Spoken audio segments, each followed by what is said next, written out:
Good morning, Jimmy. How you doing today, man? I'm doing great, and I don't know how it is, but every time, like I tried to put blue shirt on today because you had red last week, and now you have the blue on. So I try to have a different shirt, but you keep messing with me. I don't know. I mean, maybe next time I just go with the blue. We'll see what happens. We'll see what happens. Hey, you never know. Maybe I might go blue, red. I don't know. Little You got to use combination. that intuition, Jimmy. Well, hey, this week on the episode of our 40 Athletes podcast, we got a phenomenal local Kansas City guest. He's a John Mackey Award winner in 2008, consensus All-American, won the Simone Award here in Kansas City, and it's just as I've gotten to know him over the last 4 or 5 months or so. Just an overall great guy. So, Jimmy, I know he went to Mizzou though. I know you're a Yeah, Kansas guy. my dad's pumped up here about this. It's like Mizzou. He said you got one of the top tight ends ever come out of Mizzou on. My dad's a Tiger fan. He's like, let's go. There's something peculiar about this guy too. I don't know, maybe it's where he lives. You're a comedian, man. You funny. Huh? I'm just curious. I wonder. It's very peculiar, Yeah. So we're gonna welcome Chase Coffman to the show today. Chase, how's it going, man? I'm great. How are you guys doing? Thanks for having me on. Good. Well, I was trying to get you here in the middle here, but some reason we're trying. But anyways, we're gonna. Right. He's too big and strong to get in that middle. I know. He's like, he's already blocked us in. He's like, yeah, man. You guys are talking about red and blue, and I made sure to get my black and gold on. He's taking KU colors. He's like, oh my God, we got some problems here. Hey, they're Cardinals colors to me personally, but yeah, I'm not gonna get into specifics here. Okay. I think we can all agree that we want the games back. Amen. That's right. By the way, speaking of that, though, what was were you still your senior year? Were you guys playing? KU was still playing at that time? Okay. Yeah. My last year was the 2008 season, and I think they moved to the SEC in maybe 2012. 12, yeah, something like that. Year. Yeah. Well, Chase, let's go ahead and dive in on today's, some of your story, some of the things you talked about, because for all the way up through high school and college, man, you were the guy. I mean, you were the top tight end. And I always, first of all, talk about like what it took behind the scenes to get there. What were the small things, the little things that led to your success and consistency, great work ethic? I know your dad played in the NFL as well. Were some of the things that he taught you part of your ability to have such great success early on? Oh, for sure. And I think one of those things is, kind of letting me have the opportunity to try a few different sports, to try a few different things, kind of see what I like. And my dad actually didn't let me play football until 6th grade. And so most of it was just running around the backyards playing, different games that my brothers or friends and I would make up the rules too as we went.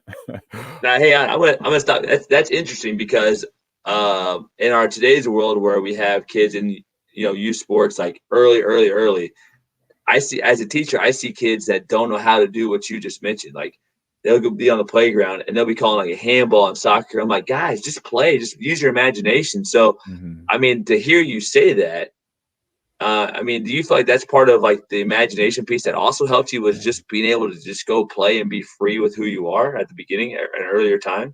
Yeah, there's a fine line between. So to sum this up, like I have, my wife and I have 3 kids now, 7, 5, and 1. A girl and 2 boys, and I think there's a fine line in being a helicopter parent and making sure your kid is protected, but also letting them fail or even as painful as it is, get hurt a little bit so that they they learn from that.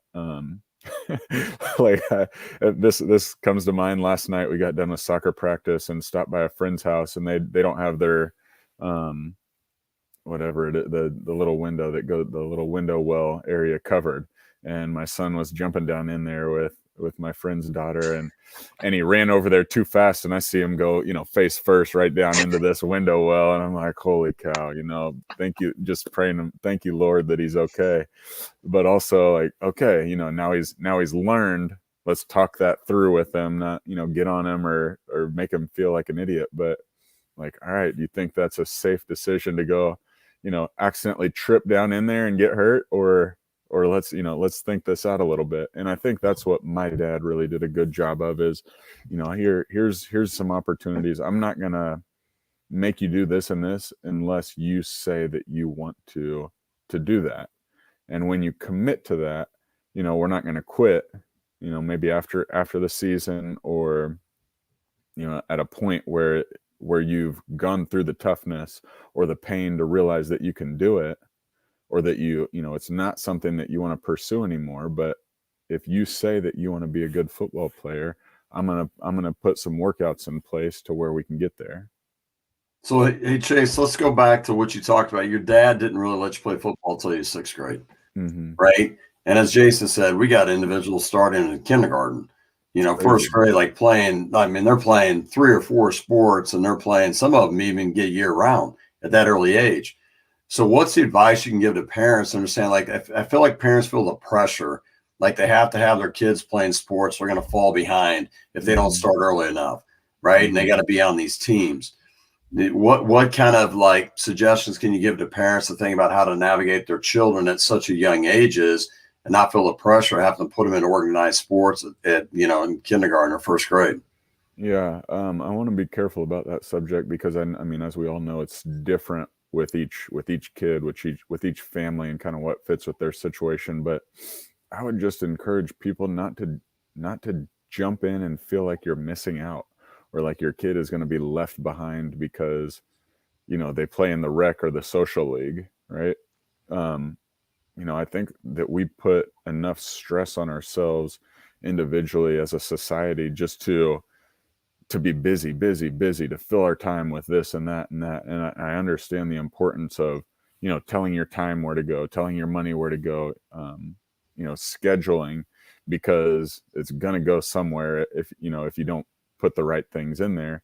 But also make sure that you schedule in that time for family time, or, hey, we're going to take a vacation. We're going to set this time aside where, we're unplugged.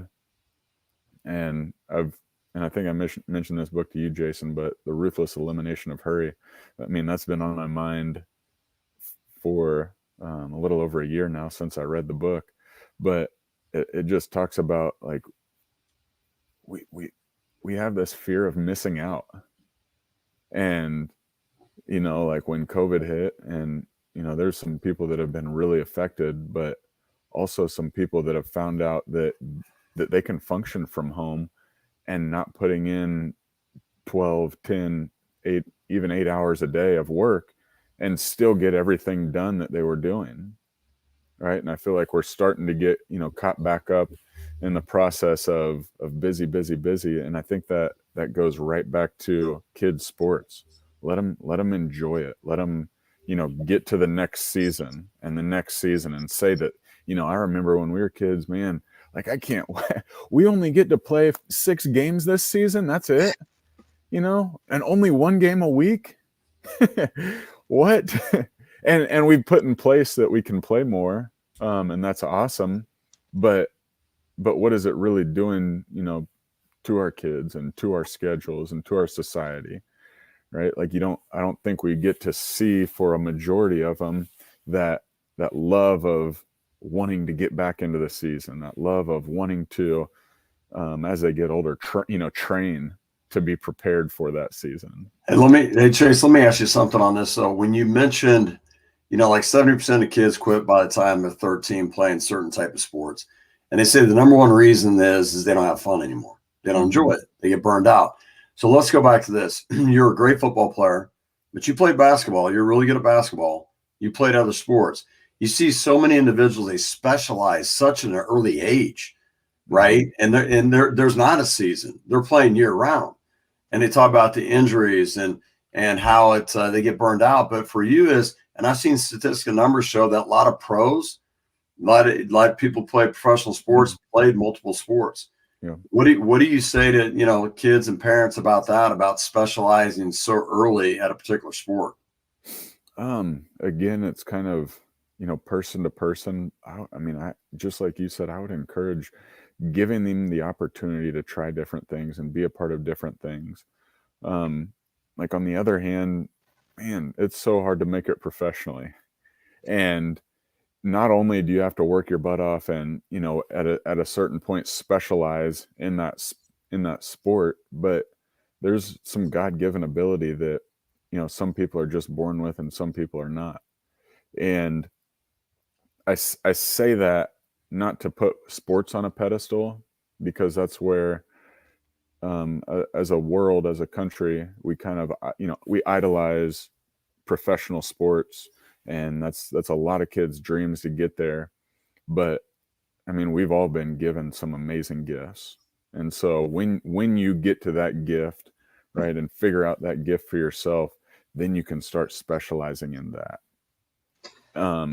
And to the point of, a lot of 70% of kids out of sports by age 13, I don't think that, that's their gift. I think that there's still a whole lot that we can be teaching them through sports, right? To, character, morals, integrity, hard work, teamwork, learning structure and rules, and, playing within some boundaries, but also being creative in those. And, once you can give them the avenue to do that, I think that's where that creativity and love really, starts to come out. And then it's more of like a decision of like, all right, like I found something else that really inspires me, that I really love. And that's why I'm leaving the game. Not because, I mean, you get pushed into a class 4, 5, 6 high school where, there's only a certain number of slots to fill, and there's thousands of kids going to the school. Let's dive into that. So, what you mentioned earlier about, the hard work it takes to get in the pros. Like, you were a top tight end, drafted 3rd round, and how sports can teach you some life skills. And so, you had some injuries. Maybe you weren't able to live up to some of the expectations that, initially came into that. How did you handle that? And how did that build some resilience within you to keep going after it, even though maybe, your pro career didn't maybe reach up to what you thought you were going to be like after going to college, injury riddled, that kind of thing. Mm-hmm. Can you kind of explain like how those pros really also helped you get into what you're doing now, and what the things you learned at the time there helped you become who you are now as well? Yeah.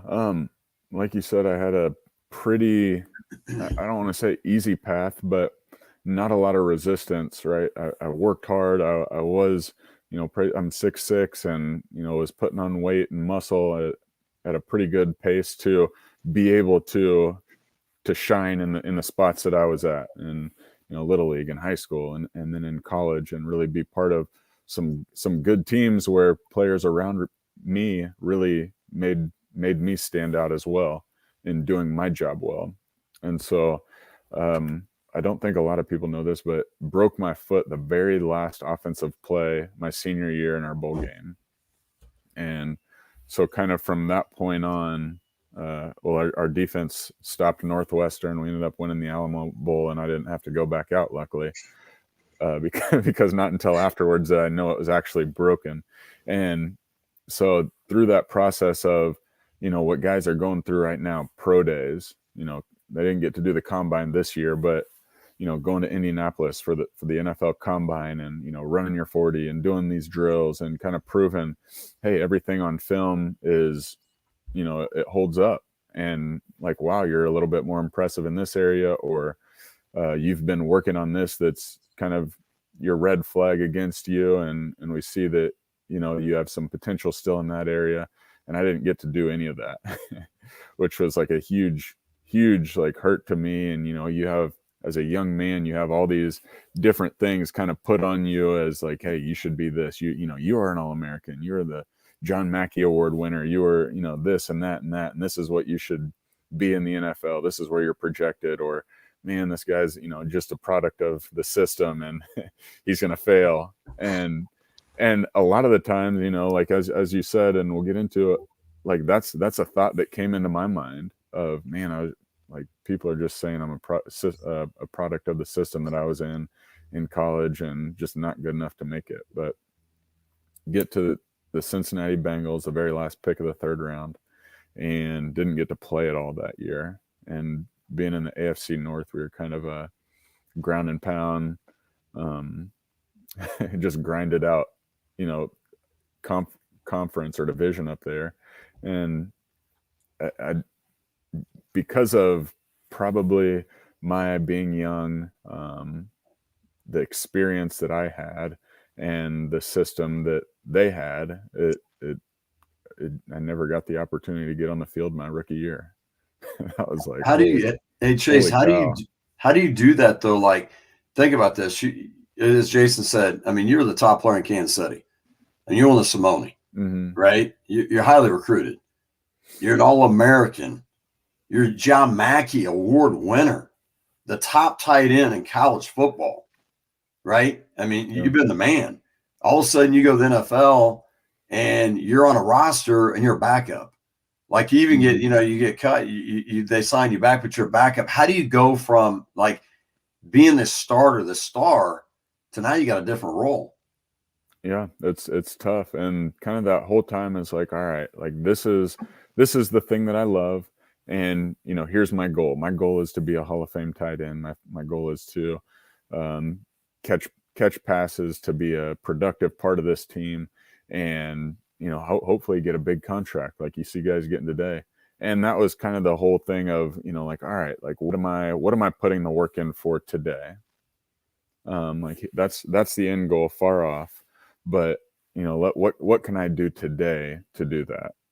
And so throughout that process, it was giving the defense a good look on practice squad, or running the plays against the defense for the other team, and just trying to prove like, hey, look, I can play this game. And throughout that time, there was a lot of people that were on my team that were asking me, when are you going to get your chance on offense? And that's a question that I couldn't answer. I could just put in the day-to-day work and hope that, the coaches saw that, working in the weight room, working in the training room, kind of leading back from that injury. And then towards the end of my rookie year, they put me on, I had some bone spurs that needed to be cleaned up in my ankle. We were kind of making a push for the playoffs, and they said, well, we don't plan on playing you the rest of the year. We're just going to go ahead and make you get this surgery and bring another guy on to fill this roster spot that we will play. How do you, so going to that, like you mentioned, Cincinnati, they didn't play a system that kind of fits your skill sets, right? Yeah. So you're on that, okay? And then all of a sudden there's players around you and people think you're good enough to play, but you're not playing. So you're having a good attitude about it. You're filling your role, but what suggestions can you give to athletes out there that are in similar situations, maybe to communicate with their coaches, talk to them about what's going on, about how they can get better or improve and help the team on the field? How do they go about that? Yeah. So, I mean, number one, kind of give yourself a self-check, right? Like, what am I actually doing to help the team? Is there a role that I can fill that I have the opportunity to fill? And then what you mentioned on is going to talk to your coach. So I went and talked to my special teams coach, and I was like, hey, is there a chance that, in the NFL, you only get, when I was playing, it was 47 roster spots a week that guys would suit up for, and then 6 guys that would be inactive each week on the 53-man roster.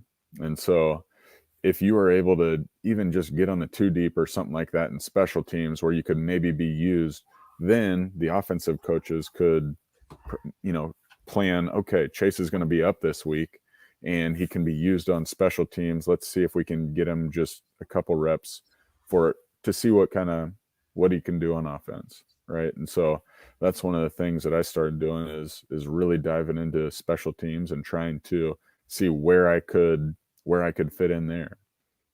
So, I mean, kids, if you're seeing that struggle kind of that I went through it at the NFL level, go talk to your coach and then keep up with him on that accountability piece of, am I making progress in what we said would get me to that point? And how close am I? Because I after my career, I volunteered at Ray Peck High School, coached a little bit, and there's a lot of kids that you hear parents talking or whatever, and it's like, man, we all think that our kids, and we want our kids to be better than maybe they are sometimes, but when you get to practice, it's kind of easy to see who's putting in the work, who's not putting in the work, whose attitude is good, whose attitude is bad, and really, who knows their plays. Because you can't be put into a situation if you don't know the plays. And so, I mean, really digging into your playbook, and when given the opportunity, because I played with 6 different teams, when given the opportunity, right, like, you've prepared to take advantage of that opportunity. And we all know luck is just being prepared for the opportunity over and over again. Well, Chase, that's one thing I wanted to ask you. You played for 6 teams in like 7 years, right? Yeah, 6 teams over 8 How do you get released, get picked back up? How do you keep staying the course and keeping your confidence up and the transition to new teams and new cities? How did you deal with all that? It's tough. And it wears on you, man. It's when you get cut, it's like, man, is this the last time that I'm ever going to be able to play this game? Will I ever get another opportunity? And so you kind of just go back to what of training and staying ready. For me, it was working on my footwork as far as blocking and getting off the line, running routes, staying in shape as far as conditioning and weight training, and then just prayer and spending time with my family and letting my agent work. And football is 100% injury rate, so unfortunately, there's fortunately and unfortunately, a lot of spots that open up through the season, for guys that have shown that they can step into that role. And, for me, it was sometimes, man, I'd be at the zoo with the family or working out and get a call of, hey, how close are you to the airport? This is such and such team. Can you make this flight and be here for a workout tomorrow? And your stomach kind of drops, and, calling my wife, hey, I got a call from here. Can you get some stuff ready? I'm on my way home, and, we'll spend a little bit of time together before I catch this flight. And then I don't know if I'm going to be coming back tomorrow night or you're going to be coming to me wherever. And so it's a pretty stressful process. I remember, so the third team I was with in my 4th year in the NFL was with the Atlanta Falcons. And I remember being on their practice squad and one of the guys in front of me getting injured. And I had been told, like, up to that point, hey, keep doing the things you're doing. It's not if, but when you're going to get your opportunity to get bumped up to the 53-man roster. And I was like, all right, like, I was sitting at home watching the game. Here's my opportunity. They're probably going to bring me in and sign me tomorrow. And I get a text the next morning from 2 guys that I'd played with, one in Cincinnati and one in Tampa Bay, that said, hey, we're coming in for workouts tomorrow. And both of these guys didn't have practice squad eligibility. So I was like, what the heck? Pretty hot, pretty pissed about them getting even brought in for a workout. And then I'm just thinking to myself, why, this is bigger than me.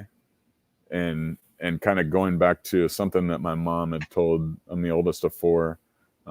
We all had Division I scholarships, which was a blessing. And my mom would always tell us, sports is what you do. It is not who you are.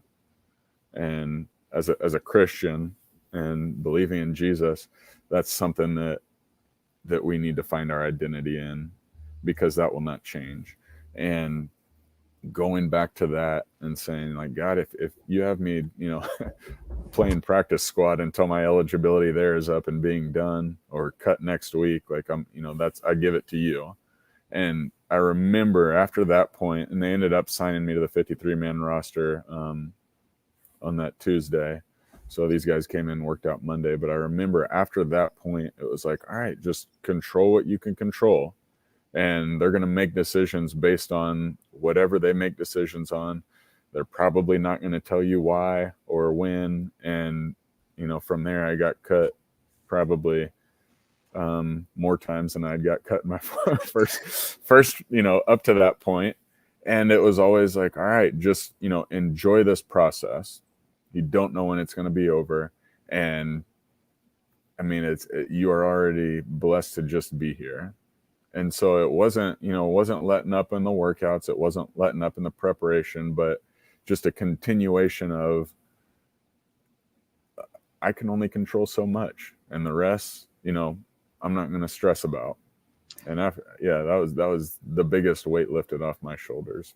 Yeah, and Chase, you mentioned like identity and like sports is what you do, not who you are. And then it's even for myself, like getting stressed about like how are things going to work out, like when is this going to happen or that, and then you're like, you know what, I gave it to God, and then it was like the next morning you like let it go, and then you kind of released it, and then all of a sudden, boom, you got signed to the 53-man roster. So it's like it's cool to say like, you know what, there's a lot of things I can't control, so I'm allowing my faith, what I believe in, Jesus Christ, God, to work it out for me. And did it work out perfectly? But it worked out in a way that probably was a better way than we could have came up in our own minds, So talked about like, how can athletes help develop their identity better, where sports is just what they do. It's not who they are, because there's a lot of athletes out there that struggle, no matter how old they are, they struggle with what's next.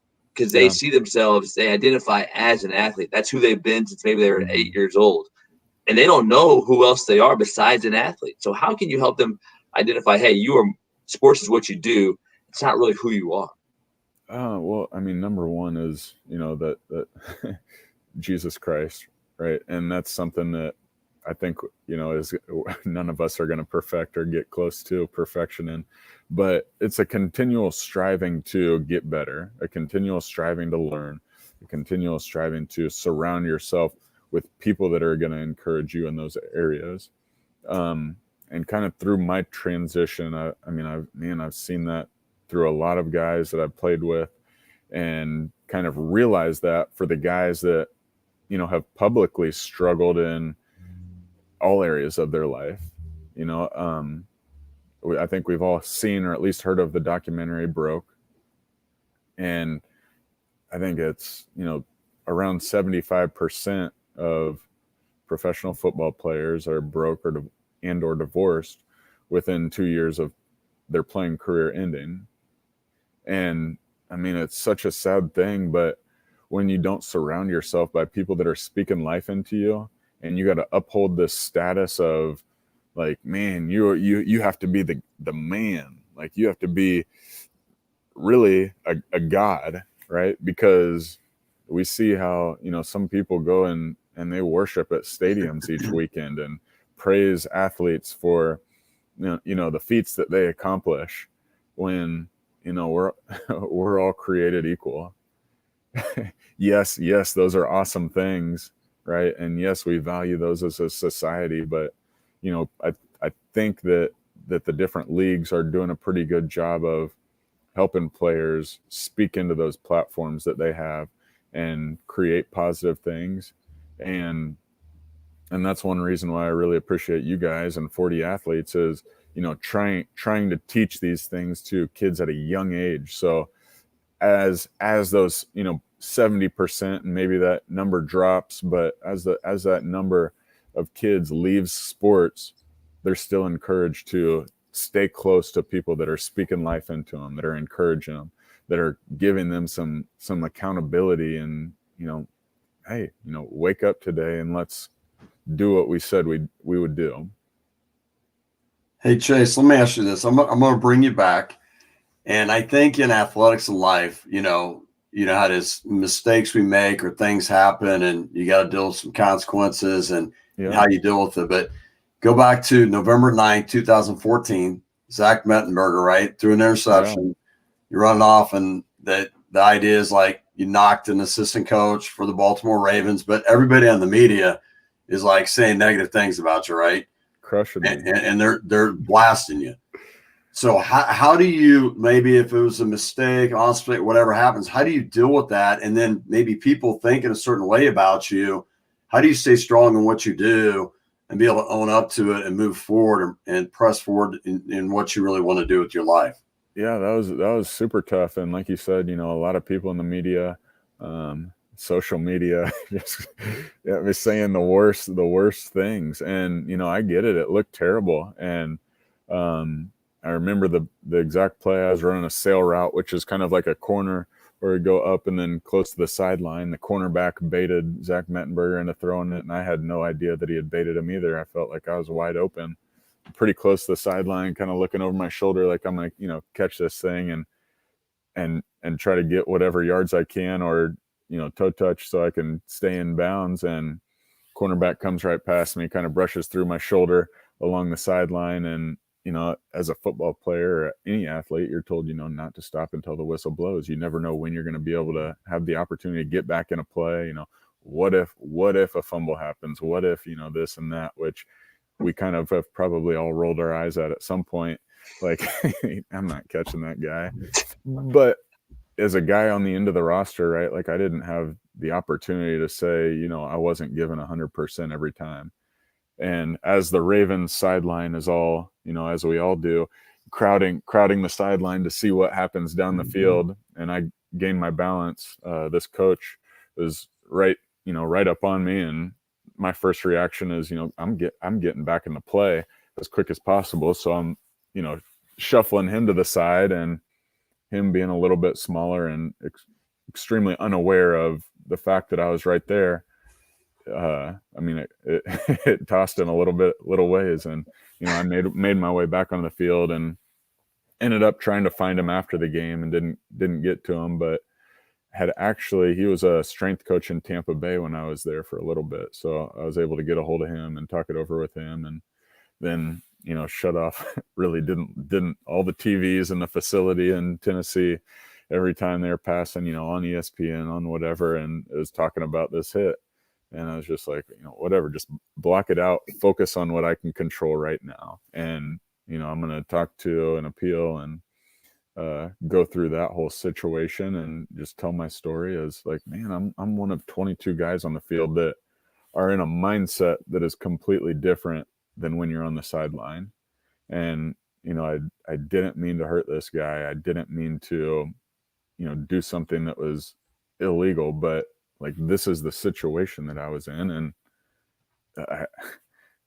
all you can do is believe me or not believe me. And they ended up upholding this fine that, is supposed to be a situation that never gets out and is confidential, but of course it always does. And ended up getting the opportunity to play that next week in a primetime game and have a few big plays, and after that it was just swept over, outside of losing the money. But you think about that, Chase, people understand like football's a violent game. Yeah. It is, right? Yeah. And it moves so quick. And like I said, you're in survival, attack mode, and people from the stands or people watch from afar, they, how it is, like the armchair quarterbacks and people, they can like sit there and, oh, they should have done this, they should have done that. But when you're in the moment, and you're playing, it's totally different, right? Yeah, completely different. And it was just a situation where, the spotlight wasn't on exactly where I was, and so people aren't paying attention to that, right? And so this coach, he wasn't paying attention to, usually when there's a play that comes close to the sideline, that's what you're paying attention to and making sure that you don't get into that situation, and you're backing up, where this was a situation where everybody was crowding up to the sideline. And, it was just unfortunate. And it's something, again, that, you just got to suck it up, and whatever consequences that come, just control what you can control, and put it out there that like, hey, this is the way that I saw it. This is the way that I felt in it. And I meant no harm in trying, I didn't go out of my way to try to get this guy and attack somebody. And, they obviously felt it was enough to continue on the fine, but I mean, what can I do about that? I can complain, like you said, you knew your true intent. You knew who you are as a person. You stood true to it. And then I love how you said you just handled it, move forward, next game, next play, and you stay true to who you are. Now, I do want to go back to something. Your dad played in the NFL for like 10 years, right? Yeah. He played for the Packers, played for the Chiefs. So you grew up with a NFL former football player as a dad. What are things that you felt like your dad did really well? Because there had to be some pressure you had to feel sometimes. Like, oh, you're Paul Kaufman's dad or son. you know, like you got to be this type of player. So maybe living in the shadows of your dad and fulfilling the maybe expectations, but then also, how did your dad deal with it maybe after games, and how did he talk to you, and things that he did he felt were beneficial that you'd recommend maybe other parents should do as well? Yeah, I think just the best thing is probably just sitting down after games, or you know, while coaching, if having the time, and talking through stuff. You know, not getting, you know, why did you do that? You know, what the heck were you thinking? You know, not that stuff, but you know, calmly talking through it, so that, you know, usually when somebody says that to you, you either kind of form into exactly what they want and lose your creativity, or you know, you shut down. And you know, when you're able to talk through and let somebody make that decision for themselves of like, yeah, that was a terrible move to try to get off the line when a cornerback or, you know, linebacker is jamming me, right? And I know that. And once I convince myself of that, you know, like I'm not going to do it again, or find a way to work around that and be creative in doing that and try new things. And he was always encouraging us to try different ways, right? Especially in practice. And, you know, of course, within the guidelines that the coach gives you, but I mean, really talking through those things with myself and my siblings, I think is something that he did well. And also in his, you know, second career, making sure that he wasn't, you know, fully focused on just building that career up, but spending family time, coaching us kids, being around for different opportunities, and, you know, still doing his job where he worked, but making sure that we were the priority. What was some of the advice he had for you? You know, like we talked about, like high school, college really well, the NFL more of a challenge. What were some of the conversations he had with you when you're an NFL player to encourage you, keep you on path, and maybe things he would say to you is really helpful? Yeah, I think one of the things that he would say, and specifically to going into my fourth year, I was with the Tampa Bay Buccaneers and signed there right at the it was actually a futures contract. So before the new league year had actually started in March, I signed with them. They were getting a new head coach, and Greg Schiano. I knew some people down there already, and I was like, all right, like here, you know, everybody's going to be on flat footing and go through OTAs, get a lot of reps in OTAs. And right at the end, they signed Dallas Clark, who is, you know, maybe a Hall of Fame tight end. And all my reps go down to like almost nothing. And I remember that like span in between OTAs and training camp of just talking to my dad about that, and like, golly, this is silly to even go to camp. They're like, why waste the time? And they're gonna cut me. I know, like, it just didn't feel like a good fit. And obviously I was not going to do that. I was not going to not show up to training camp. But my dad said this. He's like, you know, even if there's a 1% chance, are you going to give it a try? You know, like, is it still in your heart that you're going to go for it? And if not, you know, that's fine too. But, you know, don't give up if this is something that you're committed to. If you give up, you're done. And I think that's something that we can take into every aspect of life. Something that, you know, I have taken into this next career of, you know, finances. And like, man, it's tough to start from the bottom again and build your way back up into a new career, into, you know, learning a whole lot more, especially as you know, close to the chest as, you know, money issues are. Like, hey, just don't quit. Like, we're not always going to have the right answers. We're not always going to be perfect, but we're going to do what we said we were going to do. And, you know, we're going to try to do what's in your best interest.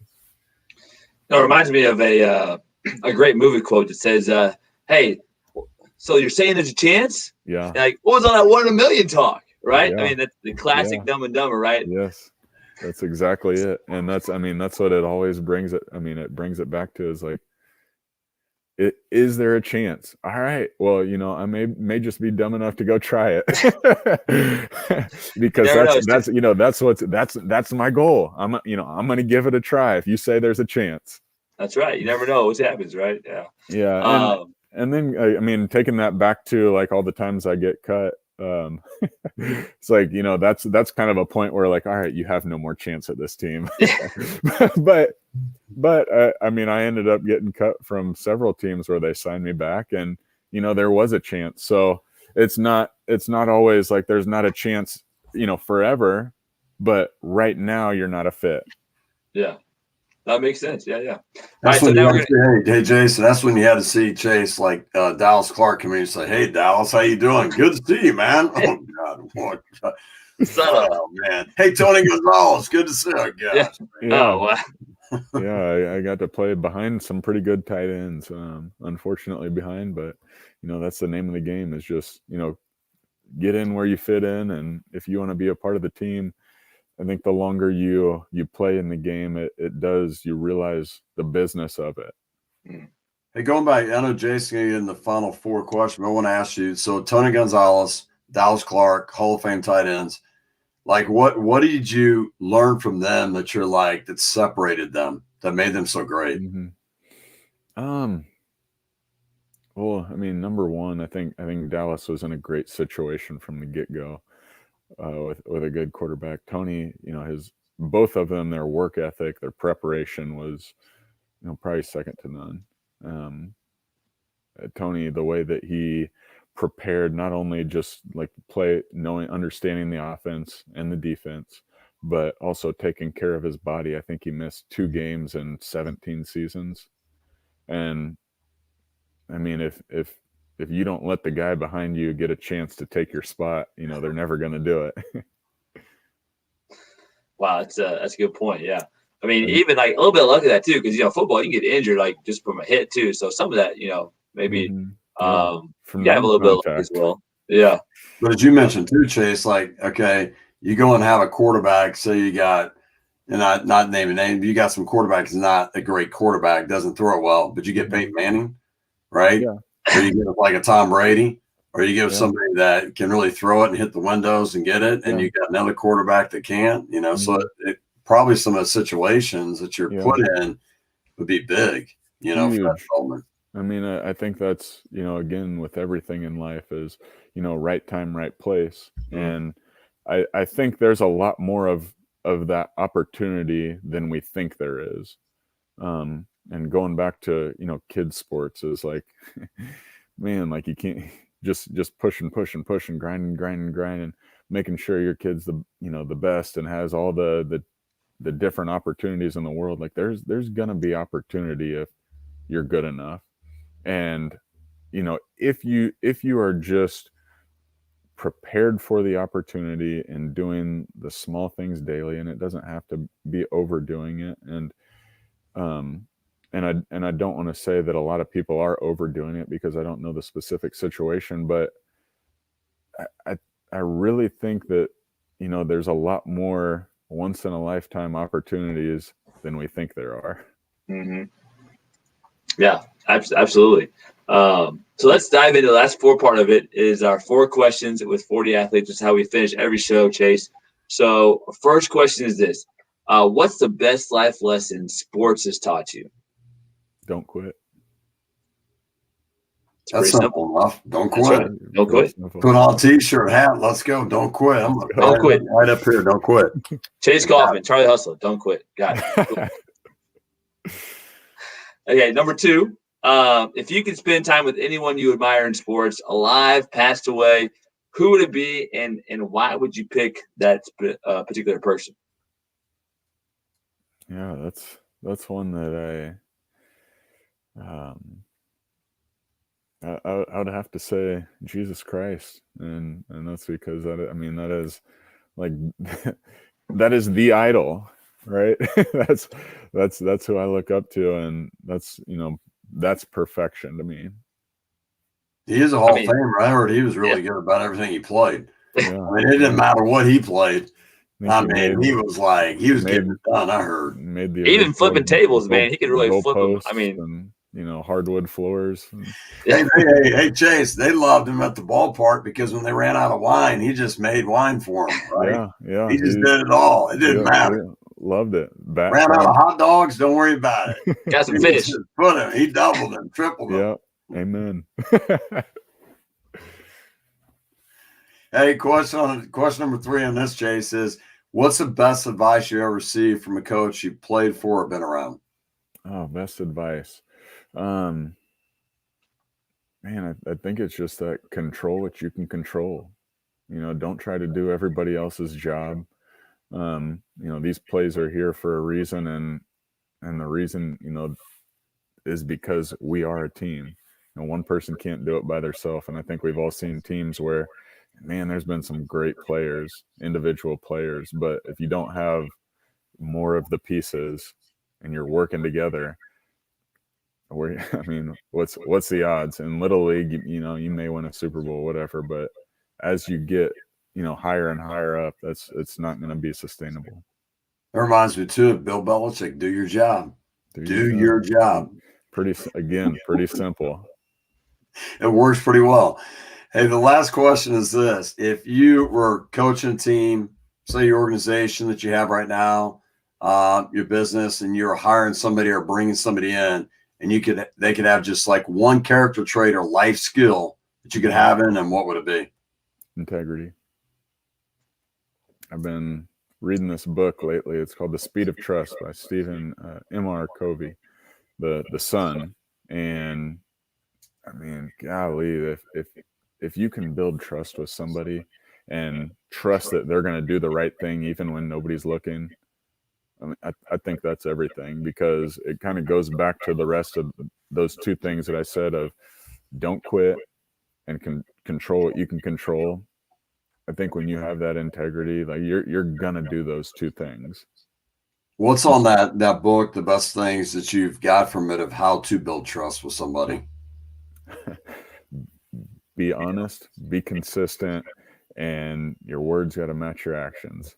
If you say something, you gotta back it up, and if you don't back it up, you gotta find a way that you're going to make it up somehow. You're going to lay out like, I did this, I did this, I did this.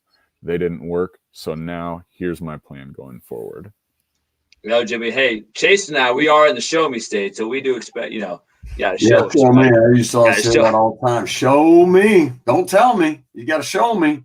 Yeah. I don't know, Jason. We ought to maybe go put our black shirt. I got a black shirt over there. I think about going to put that on. We can do the MIZ. Yeah, I think you're getting it mixed up with the rock chalk. You're doing the KU chant, and you're spelling out Mizzou. Can you help me on that? How's it go? I've been to some games before. That's how it goes. MIZ. MIZ. ZOU. ZOU. Don't they go Mizzou? Hey, Mizzou. Don't they do that? Jimmy, you're going to make everybody in the whole Kansas City Metro TikTok. You just combine Mizzou and KU together, man. Oh, my God. Yeah, they're not going to accept you on either side. I don't think, That's pretty impressive. You literally pissed off both of them at the same time. And all they didn't make it. Hey, your brother was a quarterback at K-State. Yeah. Yeah. Wait. Every man a Wildcat. Yeah. So at least I didn't make any maybe Wildcats upset. Yeah, now you're getting after women. You got EY. That's the worst one. I'm gonna stop on the head. Huh? Hey, we better. Chase, man, before we go any further with this, how can people find you? Thank you for coming on the show. Where's some of the places they can connect with you and learn more about what you're doing? Yeah, so the two biggest places are my Twitter and LinkedIn. If you go visit bmgadvisors.com, that's where I work now doing financial advising, and that's something that is pretty close to my heart, and that, man, like I've been given a great head start with that NFL experience, and we've been called to be good stewards of our resources, and so that's something that I wanted to do for my own well-being, and kind of through that process realize that, man, everybody needs at least a little bit of help and instruction with that, just as with everything in life. And so those are the three places: Twitter, LinkedIn, and bmgadvisors.com. Man, I know I need help in a lot of areas myself personally. So, and Jim definitely does. Oh, yeah. I'm not going to say anything because I might upset somebody again. I don't know what that is. Well, Chase, man, thank you again for coming on the show today, and we will be in touch with you soon, man.